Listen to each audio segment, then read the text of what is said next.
Notre propre système de pensée, qui est celui de l'ego, tant que nous ne l'avons pas fait disparaître de notre esprit, est un système si compliqué que forcément tout devient difficile tant que nous sommes téléguidés par ce système qui est malade et délirant. Nous devons donc essayer de rester vigilants quant à nos propres mécanismes de défense contre la vérité.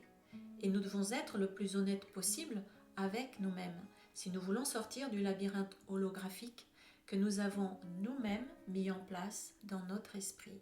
Nous l'avons fait et ensuite nous nous sommes retrouvés ici et puis nous avons oublié toute l'affaire. Alors, si nous arrivons à être suffisamment honnêtes pour regarder en nous comme Jésus nous l'enseigne, nous allons voir qu'il n'y a pas de culpabilité.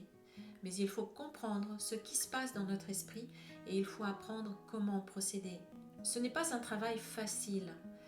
C'est vrai que cela demande de l'honnêteté et donc du courage. Et c'est en utilisant les difficultés de notre vie que nous pouvons nous libérer de nos programmations inconscientes et que nous reprenons le pouvoir de notre esprit.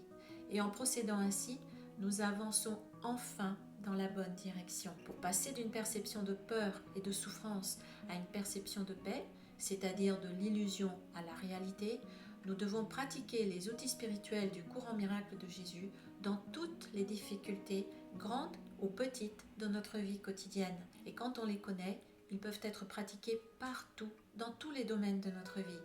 Non seulement ils peuvent l'être, mais c'est à cela qu'ils sont destinés.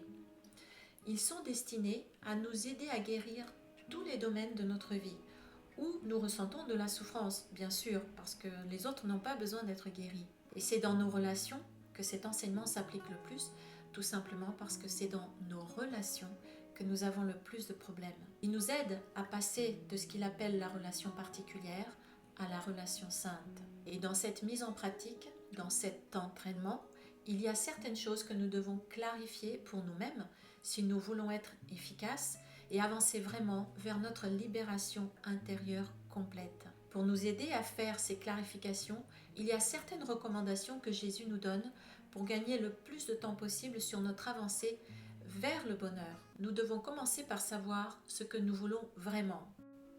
C'est pourquoi il faut répondre à la question « Qu'est-ce que tu veux ?»